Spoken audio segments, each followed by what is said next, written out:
Mwezi kuno gwa Ramadhani mubere ng'otuggirawo Shaabani mubajjisewo. Kyokka ab'ekitebe ky'obusiraamu okuyita mu mwogezi wakyo Ashraf Muvawala bawakanyiza ebyogerwa nti Mufti Mubajje okwongerwa ekisanja kyakolebwa mu bukyamu. Byonna byakolebwa mu mateeka nga tusinziira mu ssemateeka waffe ono owa Uganda Muslim Supreme Council nga olukiiko olwalonda mukadde waffe ye Majlis al-Ulama olukiiko lw'abamanyi bebokka abaweebwa obuyinza mu kulonda Mufti. Ono alabudde abasiraamu obuteetaba mu kutambula olunaku olw'enkya kuba kyakwongera okuleetawo okweyawulamu. N'olwekyo yenna anaalabika mu bintu ebyokugenda bimenya amateeka oba kwekalakaasa oba kukola effujjo n'ebifaana bwe bityo agendeyo ku lulwe naye bo nga Uganda Muslim Supreme Council tetubimanyi era abo bennyini ababikulembedde tebatula ku lukiiko olwo olulonda Mufti. Awabudde abasiraamu nti sipiika si yalamula ensonga z'obusiraamu nga bamanyi emitendera egiyitibwamu ne gye basaanye okutwala okwemulugunya kwabwe. Abasabye okuba bagumiikiriza bakkirize Mufti okumalako ekisanja ekyamuweereddwa. Weewaawo bamuwadde era ojja kulaba nga ekiseera kijja kutuuka annyuke agende ne Mufti bw'atyo. Naye nga tumaze okuteekateeka banaabaddira mu bigere. Ye Mufti Mubajje ku Lwokuna yategeeza nti okudda ku bwa Mufti ab'olukiiko lw'obusiraamu olw'oku ntiiko bamusaba busabe. Nga banannyini kukwatibwako nsonga basazeewo ne bansaba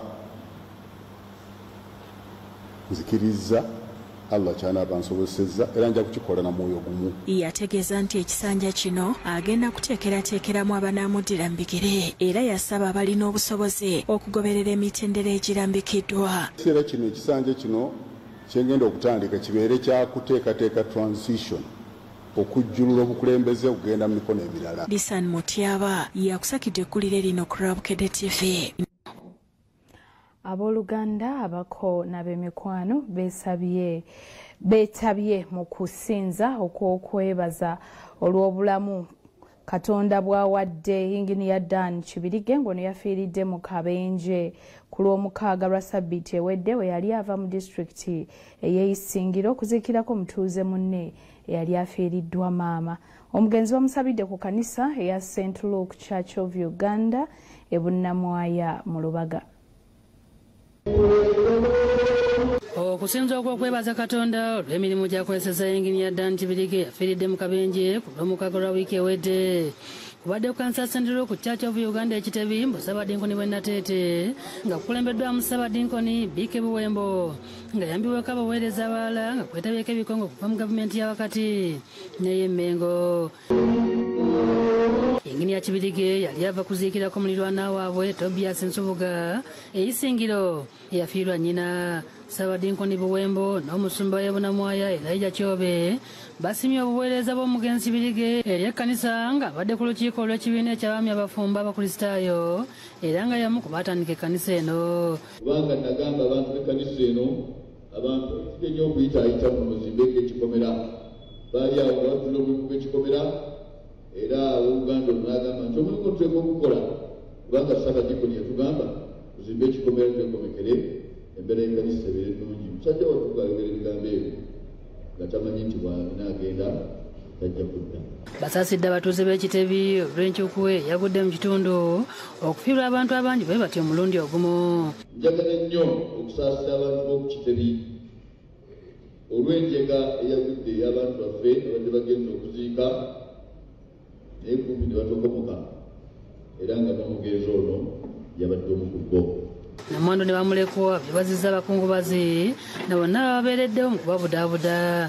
Ekyamakojja Prosper yankoze bulungi nnyo kubanga yazza awaka nze nga sikyabitegeera kati amaka n'agatwala abatuddakuga bungi battuse ne bajja awaka netumuakunye nnyo ng'ennyumba yajjudde dda. Olunaku olwaleero lwakwebaza abantu bonna mwebale nnyo mwebalire ddala. Twebazayo taata bingi byatukoledde tetaka wafa tulaze okwagala. Namwandu ayogedde byesembye okwogera ne bba n'engeri gye yava mu KCCA. Nagenda okufumbirwa Mwami Kibirige nasanga nkola mu KCCA. No KCCA ngenda okujja ng'awulira akooye nanga babagulete nkuwulire ngenda kulitayalinga twakirwanyisa nonze nga saagala alitayalinge naye nagamba nti njagala kwekozesa nzekka saagala obulegedo y'amulala. Damali Kibirige nga mwanyina wa mugenzi ayogedde engeri yasimatuka okugenda mu kuziika. Namukamumanyi ante zikyagenze toyanzagera lusemu ekifo kyo abatuka buma abantu bondomanyi wabawo abadde agenda ngaakyagala kigendemu ekyange sikyagenze. Samero Kaole Katikkiro w'ekika kya Bengeye yasimye obubaka bw'ekika obusaasira Namwandu ne bamulekwa ng'omugenzi bamwogeddeko nga badde omuwuliza eri Namulondo era abadde yeebuzibwawo ku nsonga ez'enjawulo. Yabadde omuwandiisi ow'ekyama owa jjajjaffe bwetusuubira nti omulimu ogunaani kubana omunabanenze mugubye mwebala okumwebaza akukozesa. Omugenzi wa kuziikibwa empambire ku luguudo lw'e Masaka mu disitulikiti y'Empigi. Baliro gye batuusirizza bakaawonawo okubadde Agnes Nwagaba ne Abdulrahman Bukenya Nsamba boogedde engeri gye bafunyemu akabenje mu kkoona Rakai eryabaddeko oluyinja olw'emmotoka n'eremerera ddereeva ne yeefuula. Tumulira ku kasozi ng'ekimu kwe twageza okudda okuliza amaaso nga emmotoka etandise okutabuka ku kasozi kwe yalabye. Twakomye okutegeera ennyo ekyabadde kigenda kufa abantu ababadde munda ne batandika okuba enduulu. Kaneemerera nagenza okulaba nga yeebinzikira ddala nenkakasa nti egudde ku ttaka nemanya nti kakati essaawa eyokola ki ey'okufa. Motoka ne yeefuula emirundi 5 nga tulinga abali mu saakasi. Abantu abasoba mu 5 kigambibwa tebafiira mu kabenje kano nga twatuuseeko mu maka g'abagenzi ne tusanga nga bagenzi okuli Peter Onyango, Veronica Nakabiri n'abalala enteekateeka z'okubaziika zigenda mu maaso. Daya Namyalo yakusakidde eggulu lino ku Lwabukedde TV. Kibi nnyo era tusaasira nnyo ab'eŋŋanda n'emikwano. Ate ab'omukago ogwa Bulaaya basinkanye Ssaabawandiisi wa NRM Richard Todong okwogera ku nsonga ez'enjawulo mu ggwanga. Mu zino mulimu okutyobola eddembe ery'obuntu nga lino lyalabikira mu kalulu ak'e Kawempe. Abaka b'omukago gwa Bulaaya basinkanye Ssaabawandiisi wa NRM Richard Todong ne balaga obwennyamivu olw'ebikolwa ebityobola eddembe ly'obuntu ebyalabikira mu kalulu ak'okuddibwamu e Kawempe North okwaliyo ku Lwokuna. We took the examples of the Kawempe North by-elections where not everything went well. There was violence between the parties, violence from the side of the security organs in relation to voters and activists. Ensinkano eno ebadde ku kitebe ky'NRM ekyaddondo mu Kampala. Akulira omukago guno Jan Sadik ategeezezza nga bwe bagenda okwetegereza ebikolwa eby'okukuuma eddembe ly'obuntu mu kalulu aka bonna akanaabaawo omwaka ogujja. As the elections are coming closer to argue for, and encourage a peaceful electoral period, peaceful assemblies, discussions between the political parties and the community and between the political parties themselves. Asibye ab'ekibiina ky'NRM okuteekawo embeera eyamba abavubuka naddala abatandika okwetaba mu kalulu. This year we will have many new young voters going to the ballot boxes. And we note that you encourage everyone that is registered to go and vote. And I think that is very important for any political party. Avumiridde n'ebikolwa eby'okutulugunya bannamawulire abaali ku mulimu gwabwe kuba bano be balabira bannansi ne babatuusaako. Journalists play a very important role in elections, needless to say, to present objective facts. And we have asked the authorities to show restraint so that this does not repeat itself.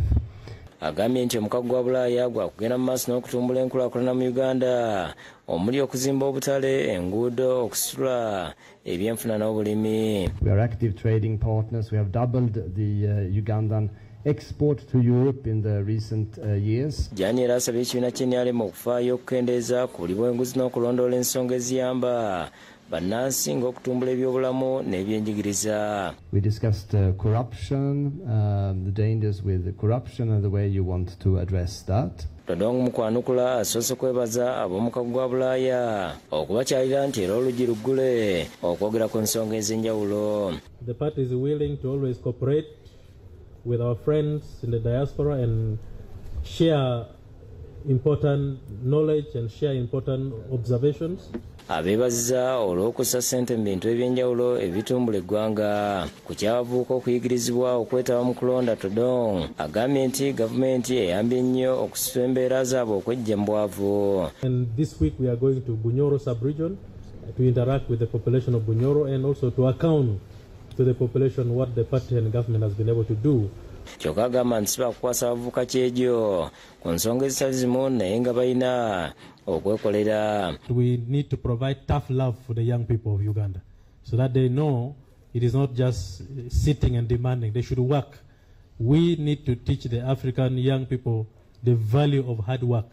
Peace Navuga yakusekedde gweno ku Lwabukedde TV. Kale kyekitundu ekisoose ekyagataliiko nfuufu kkiriza tukuwummuzeemu tugenda kudda n'ekitundu ekyokubiri tovaawo. Giweze emyaka 8 Bukyanga Afande Felix Kaweesi attibwa. Bamujjukidde. Yali wa mugaso nnyo. Ekika ky'omugataliiko nfuufu. Smoothen and protect your baby's skin with 5 new gentle formulations. Available in all supermarkets near you. Move it baby jelly. All day confidence. Erinnya lya Mbaziira lino lijja litya? Erinnya lya Mbaziira lijja mu kukola obuweereza n'obuvumu era nga mu nkola ey'obuvumu munne Owengo Mwanje bwe yali ng'awoza olutabaale wa Kintu bwe yali ng'aluwoza n'agamba mukama wange jjajjaffe oyo Kakoto yamuwozaako bw'ati tetutambudde wano ebule n'ebweya sinnalaba musajja Kakoto oyo musajja w'oyo bazzinzira. Kale no mu kiseera ekyo awo bwe yagamba nti mbazzinzira abantu bonna bamutendereza abaaliwo olw'ebyo bye yakola mu lutabaalo gye baabanga bagenze. Awo nno erinnya erya Mbaziira we litandikira. Olwo ne kifuuka ekitiibwa eky'omukulu w'ekika eky'ennyonyi.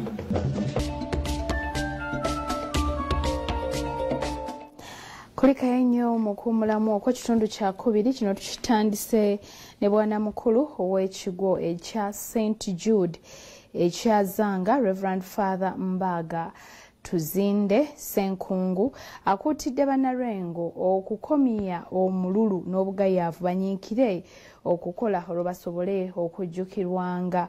Bino okubyogera abadde mu mmisa ey'okusabira eyali omwogezi wa poliisi Andrew Felix eyattibwa emyaka 8 egiyise. Giweze emyaka 8 bwe kyali omwogezi wa poliisi mu ggwanga Andrew Felix Kaweesi yattibwa ng'ono yakubibwa amasasi nga pamaka g'Ikulambiro nga 17 omwezi ogwokusatu 2017. Kaweesi yattibwa n'omukuumi Kenneth Rawu ne dereva we Godfrey Wambewa. Kati abafamire bategese emmisa y'okusabira omuntu waabwe mu maka ge ku kyalo kitu kya Njovu ekyazanga mu Lwengo. Bwana mukulu w'ekigo kya St Jude ekyazanga Reverend Father Mbaga Tuzinde Senkungu asizire mu kuyimba misa n'akuutira bannalwengo okukomya omululu n'obugayaavu banyiikire okukola n'abasobola okujjukirwa ng'omugenzi Kaweesi. Bw'okujja ku wano ebirungi ebyogerwa ku muntu ono olina ky'okoppawo buli mwaka obeerawo naye olina bw'ova wano olina ky'okola okukyusa obulamu bwo n'okukyusa obulamu bw'abalala. Father Senkungu atendezza omugenzi Kaweesi nga bwe yali omusajja jasabigu mu buweereza bwe nga naye gye buli eno kati eggwanga likyamusubwa. Yali wa mugaso nnyo gye tuli fe abaliwo wano abaaliwo mu kiseera ekyo ate oba oli awo n'abo bonna abaliddirira. Ono akutira Kristo okumya omululu nga guvuddeko okubaza emabega. Bwe tujjukira olwaleero lwaki tumujjukira obulamu bwe bwalimu ekisa kyekyamusindikanga okufuna ekisaasaasi ng'alabye ababonaabona n'abadduukirira okubayamba. Gwe mu kaseera ko olinamu kyekissamu ekiri. Mu mmesa eno mwetabiddwa abakungu b'ekitongole kya poliisi abakulembeddwamu Afande Emiliano Kayima atendezza bakanda b'omugenzi okulifiina batenda ne Kayitana Vincent okuba basale mu kuteeka ekitabo kya mmisa buli mwaka. Twebaza omutima ogwo chairman ne Antfina tubeebaza namwenna buli omu alina kyakola. Ayogeddeko omugenzi Kaweesi nga yali omusajja ow'amanyi era talizikawo. Yali musajja jasabigu teyakolera bwereere he left a mark. Tusaba Katonda amumuze mirembe. Yekayitana kula family agamitwadde nga lipota yokutibwa ko omuntu wa bagifunanga tekigenda kubalabira kusigala nga basabira omugenzi na buli yenna enyigira mukutibwa kwe. Era toddamu kulowooza nti tujja kumisinga kubanga ffe misa bakitaffe bano ne bwe tubeera abantu batono bagikola ki bagituwa.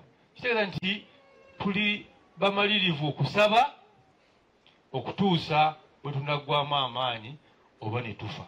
Lwabagazise bimuli ku nnyumba y'omugenzi Kibecha Patri Florence Tumpende yakusakidde guli mu Pulabukede TV. Omwoyo gw'omugenzi Omukama ayongere okuguwummuza emirembe. Ate ab'essomero erya St Mary's Ekitende ku luguudo lw'Entebbe mu disitulikiti ey'e Wakiso bano bategese emmisa ey'okwebaza Katonda olw'okuyisa obulungi abayizi baabwe aba siniya ey'okuna ne siniya ey'omukaaga batuula ebigezo omwaka oguwedde era nga lino lye limu ku ssomero agasinze okukola obulungi. Emmisa ey'okwebaza eteekeddwa ku ssomero lya St Mary's Ekitende lyakutte ekifo ekyokubiri mu bigezo bya siniya ey'omukaaga ekulembeddwamu Direkita w'Ekiwamirembe Reverend Father Edward Kabanda nga mu kubuulira akubiriza abayizi okubeera abawulize ate bakulembeze Katonda ekiyambye St Mary's Kitende okubeera ku ntikko mu ggwanga. Our magnificent structures, our vibrant administration, and a big body of students and all of us. Batuuza abayizi 499 nga bonna bayize okugenda mu yunivasite nga abayizi 2 bamazeyo obubonero nga abayizi 225 bafunye A. Shamrani Rwanga omu ku bayizi abasinze mu ggwanga nga abadde akola BCM yeebaziza Dr. Lawrence Mulindwa omutandisi waalyo nga yeesunga agenda mu yunivasite. Shamrani Ali nze mbadde nsomera St Mary's Kitende ng'era nafunye 20 points nga nabadde nkola BCM stock ICT. Neebaza buli omu eyatubeererawo ku ssomero ddala Dr. Lawrence Mulindwa. Dr. Mulindwa yeebaziza baminisitule ebyenjigiriza ekulembera Maama Jane Kata Museveni Sakaba ekitongole ky'ebigezo ekya UNEB olw'okugatta ettoffaali ku kisaawe ky'ebyenjigiriza. I can't forget to thank the Ministry of Education and Sports, the Ministry of Education and Sports, also for the proper guidance which they have given schools. Above all, I want to thank the government of Uganda for providing security and enabling environment that has helped us to have this kind of investment. It would have been very difficult. Yeebaziza Katonda olw'obuwanguzi bwe bazze batuukako mu myaka 25 n'asiima abazadde abazze bawagira. Tulina essanyu nga aba St Mary's Kitende okuba nti emyaka 25 gye tumaze mu nsiike y'ebyokusomesa nti buli mwaka tubaye tukola bulungi era nga tugenda tweyongeramu mu maaso. St Mary's Kitende bongedde n'amaanyi mu kalikyulamu empya okubangula obulungi abayizi. Abayimbi okubadde Nando Love ne Dax Vibes ngono yali muyizi mu ssomero lino bakubye abayizi omuziki ne bakyamuka.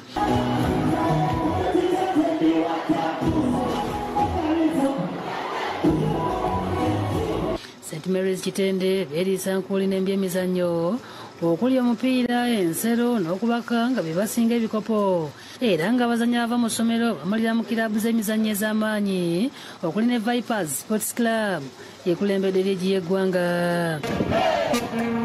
Ate libadde essanyu jjereere nga abayizi ku ssomero ly'ekereziya erya St Bruno Sserunkuuma Goli SS Kamengo mu disitulikiti y'Empigi bayise ebivulu mu kabuga k'e Kamengo oluvannyuma lw'abayizi baabwe bonna okufuna obubonero batwala mu yunivasite mu bigezo bya siniya ey'omukaaga 2024. Bano amasomo gonna bagakoze bulungi bayise mu bitundu ebyenjawulo nga bakulembeddwamu ababodaboda. Ku ssomero babawadde endongo ng'eno abasinze bannaabwe babasitudde. Joseph Busuulwa atwala ebyensoma n'abayizi ab'enjawulo abaatuula boogedde ku ngeri gye bayitamu ebigezo bino.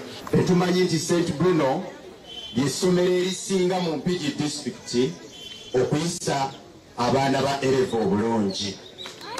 Era gwakyali eyo nga tonnaba kujja ku St Bruno tukusaba oyanguweko mangu nafunye obubonero 18 sobodde okufuna obubonero 18 St. Bruno erina facilities ennungi ezeetagisa omuyizi okuyita obulungi. Peter Semakula nga yasomera wano asanyuse olwamuwala okuyita ebigezo. Sooka ddala okwebaza Mukama Katonda atukwakasiza wamu okulaba nga muwala wange akimekinga okuba nga 16 nebaza sister olw'obuntu bwamubazze atuwa. Abayizi ku ssomero lino bazze bafuna obubonero obatwala ku yunivasite ku gavumenti. Ku ssomero lino eddiini zonna bazaaniriza ng'omukulu waalyo Sister Proscovia Namuyaba bw'annyonnyola. Mu masomo ga sayansi bakoledde ddala bulungi nnyo, ne mu arts bakoze bulungi. Abaana bana balamba mu masomo ga sayansi bafunye 18. Sister Namuyaba yongedde okuttaanya ku ngeri abayizi bayiseemu nasaba abazadde okubongera abaana kubanga balina buli kyetaagisa nga ne kalekyulamu empya bagitaddeko amaanyi. Twebaza nnyo abazadde ne tubasaba muleete abaana mu St. Bruno Sserunkume Sigoli kuba akasente kaffe katono naye ng'ate omulimu gwe tukola gwa maanyi. Ne ku ssomero lya City High Kololo mu Kampala babuganya essanyu olw'abayizi baba bayitidde waggulu embegezo ya siniya ey'omukaaga. Ebyatulibwa omwaka oguwedde ng'omu ku bayizi baabwe abasinze Ronald Onyango eyabadde akola combination ya BCM stroke ICT nga yafunye obubonero 19. Onyango yeebazizza abasomesa basanze mu staff room ne bamwaniriza nga ebakuba obululu okumuyozaayoza. Nabadde nkola BCM stroke ICT nfuna obubonero 19 olw'okunsobozesa okufuna obubonero obwo n'abazadde bange ne basomesa abalala. Mary Weeraga omukulu w'essomero lino ayogedde ku muwendo gw'abayizi abaatuula n'engeri gye bakozeemu nga bonna bafunye obubonero obatwala ku yunivasite. Bakoze bonna batula abaana 67 naye bonna bafunye obubonero batwala mu yunivasite n'amatendekero ag'ebyenjigiriza aga waggulu. Ng'era yasinze okukola obulungi Onyango Ronald, omwana oyo yatukoze bulungi. Era City High Kuluka tuli namba 1 mu Kayonje. Asiimye minisita y'ebyenjigiriza n'ebyemizannyo olw'obuwagizi bwa Zaabawa. Njagala okwebaza ennyo abasomesa bange aba sayansi okuba nti bakoze omulimu omulungi ne Ministry of Education and Sports olw'okutuwa ebikozesebwa ebimala okulaba nti essomero lya gavumenti ngaffe basobodde okukola obulungi bwe tutyo. Stella Sanyu ebyensoma naye ayogedde ku buwanguzi batuuseeko ne yeewuunya abasomesa bakyayisa amaaso mu masomero ga gavumenti. Twebaza amaanyi bakama baffe okuva ku Board of Governors, omukulu w'essomero ne Liberty Weeraga. Mukyalo yatukoze bulungi kubanga ku byensoma ng'amazima amatuufu abikwasizza maanyi era tubagamba batwongere abaana kubanga omulimu gw'okusomesa gwo tugulaze.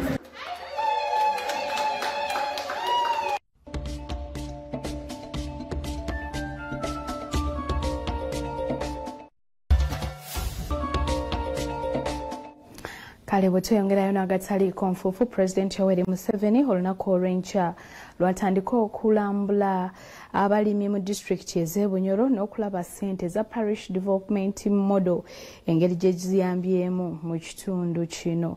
Bwe batyo abakulembeze nga bakulembeddwamu Ssaabaminisita Robin Nabbanja basisinkanye okuttaanya ku nteekateeka eno.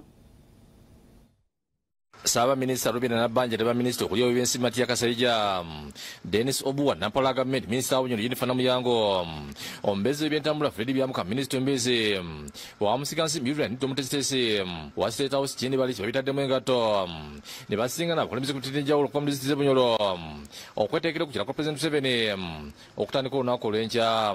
His Excellency General Yoweri Kaguta Museveni is coming. We are here to affirm. We are here to authenticate that General Yoweri Kaguta Museveni is coming to Bunyoro. President wakutandikira buliisi alambula abalimi olwo agenda ekikube n'ehoyima. Pulezidenti ng'ali Bunyoro asuubira okutuuka ku kisaawe ky'ennyonyi ekisimbibwa ehoyima okutema evvuunika wagenda okuzimbibwa yunivasite ya Bunyoro wamu n'ekifo kibatendekeramu ebyemikono. Pulezidenti bw'anaaba akomekereza okukyala Bunyoro asuubira okuba olukuŋŋaana gagadde ekagadde. Ssaabaminisita akubiriza abantu bonna e Bunyoro okujja mu bungi okwaniriza omukulembeze w'eggwanga. Nkonda kukyongera mwesuneho gavumenti enu etusumbuusize There is no reason why we must not support our government. Mungeri baminisita ava mu Buganda n'abaka ba NRM batongoza enteekateeka ya NRM Buganda ku Museveni badde ku kisibo ky'ekibuga ng'omugenyi mukulu abadde essaawa za gavumenti Kirowa Kiwanuka minisita microfinance Ajalwa Kintu Kasolo asiziddeyo n'alabula abayasindiza PDM kakuba gy'otuuka RDC waali nja kumusaba mu bbanga ttono nnyo abantu abatwala ssente z'emyuga tusaba bazizze busako yabwe ne bamemba abaana baziganya olw'emu nzira nawo tugenda kusimawo borehole Kigwanya tugenda kusimawo borehole Kisujja tugenda kusimawo borehole. Ono minisita amasannyalaze n'obugagga obw'ensibo Kalundu Dr. Ruth Nankabirwa ategeeza nti gavumenti yakwongera okubisa zitransfoma mu bitundu eby'enjawulo kyokka n'alabula ababawaaza amasannyalaze n'amafuta mu transfoma akubiriza bannayuganda ku bbeeyi y'amasannyalaze egenda okukendeera oluvannyuma lwa kontrakiti ya umeme okuggwako. Kijja tulesera amasannyalaze okugasalako essente kubanga kino ekitongole kya gavumenti ekigenda kukolerera amagoba amangi nga umeme gebadde ekolera. Olwekyo tusuubira amasannyalaze okugenda nga gakkira ddala wansi. Yamyuka abantu ba NRM Rose Namayanja Nsirika aduulira bibinivuganya gavumenti tebyabasobola oli bakoledde abantu. Bona Nankabirwa abadde asoma transforma ezigenda okubeera buli wantu n'endaba n'ababaka abalala nga batandise okufuna obusajja ku mutima. Ate Ssaabalaliza Kirowa Kiwanuka asiba ne Uganda okwongera okwenyigira mu nteekateeka za gavumenti nga PDM n'emyoga. Bannakibuga programu za President Museveni tubeegayiridde mufube mukole mu programu ezo mwejje muki mu bwavu. Kiwanuka wadde abantu amagezi okugenda okwogera NRM olw'obuwanguzi bwe batuusizaako. Njagala tukkirize nti President Museveni yasobola okufuga Uganda katukkiriza. Ismail Kasoha ne Jimmy Semuge bakusakidde eggulu eno ku Lwawukede TV. Takyagenda tulina obululu. Kale ateyo nga tuvuddeyo kkooti ya Buganda Road ng'ekubirizibwa omulamuzi Ronald Kayiza eyongezaayo okuwulira omusango gw'okujingirira n'okukyusa ekiraamo ky'omugenzi Juliana Nabikande Ndibalekera ng'ono yali Namasole ow'Ekanyanya. Omusango gw'okukyusa ekiraamo kya Juliana Nabikande Ndibalekera yali Namasole ow'Ekanyanya guvunaanibwa mulekwa we Jenny Nambi ssaako muzzukulu we Densi Sempebwa era nga mu kkooti ya Buganda Road badde mu maaso g'omulamuzi Ronald Kayizi babaddemu. Omulamuzi abongezaayo nga kiddiridde munnamateeka w'oludda oluwaabi ali musango guno Ivan Chaze obutabeerawo.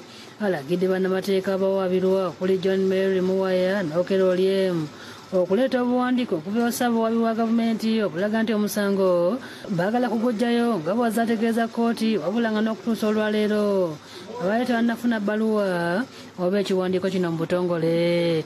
Omulamuzi asinzidde wano okwongezaayo omusango guno kutuusa nga 16 omwezi ogujja ku mulundi gwonna abakungu abakola n'okulondoola ebyobuwangwa ennono n'ebyobulambuzi okuva mu ssaza lya Kyaddondo mu kkooti babaddemu okugoberera omusango. Bano kubaddeko Dr. Zaituni Yahya Babolwamaavu akulira ebyobuwangwa ennono n'obulambuzi mu Kyaddondo. Mulimira Jonathan Francis alondoola ebifo by'obuwangwa ennono n'ebyobulambuzi mu ssaza lya Kyaddondo. Alozias Matovu Joy n'abalala ng'oluvannyuma lwa kkooti boogedde ku musango guno. Ennyini abawaabirwa nga beekobaanya ate n'abawaabi naye omulamuzi n'abategeeza nti ensonga esalibwawo saawaabi wa gavumenti yannamasole amasiro g'Ekanyanya tebaagireetanga n'atandika okutambuza ebibi. Tusaba n'obuwombefu bw'ekika ekyowaggulu nti omusango guno gutunulwemu mangu ddala ng'ettaka terinnagenda olwansonga nti buli lwe tuwaayo ebbanga ne ligenda nga lyeyongera ettaka babeera bongera kulutwala. Oluvannyuma bagenze Ekanyanya ne balambula olubiri n'ettaka ly'obwannamasole olwatandikibwawo Ssekabaka Mwanga mu mwaka 1889. Akuuma olubiri luno Maria Rosa Nanteza liko byannyonnyodde n'oluvannyuma n'abalambuza amasiro g'abannamasole abasatu abagalumiziddwa mu nju munda. Ku musango ogwo ne guggyibwayo kati obuyinza ne bugibwa ku Namasole ne buweebwa abaana bajjeeni balyoke bafuuke ba administrator ba wano. Abalambudde amasiro bavumiridde abeegumbulidde okubba ettaka n'okutunda ettaka ly'ennono. Kubanga wano obwa Namasole bw'e Kanyanya bubeera bwa Bangabi. Naye ab'Emmamba balina engeri gye beekobaanamu batwale buli kye basobola okutwala, era ensonga lwaki tukyali mu makooti. Naye kyagezaako okubuuza nti oba obwa Namasole bukyali abantu babeerako ne basasula obusuulu, ate mwe mugamba nti obusuulu tebukyagasa abantu beetaaga bwegulebule gusa. Olabira bino ng'ettaka ly'amasiro gano lyatundibwako ekitundu nga waliyo n'ekikomera ekizimbiddwa. Josephine Senfuma yakusakidde eggulu lino ku Lwabukedde TV.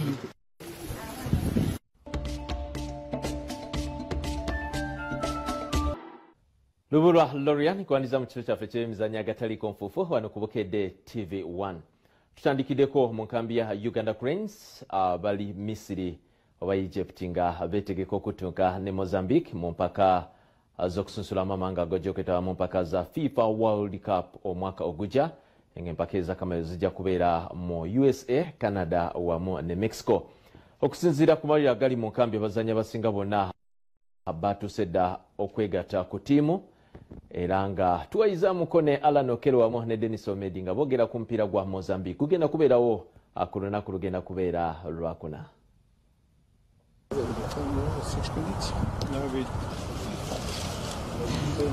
The first training was very okay, though the fatigue of traveling was still there, but it was a very nice training and I've seen everyone is in good shape.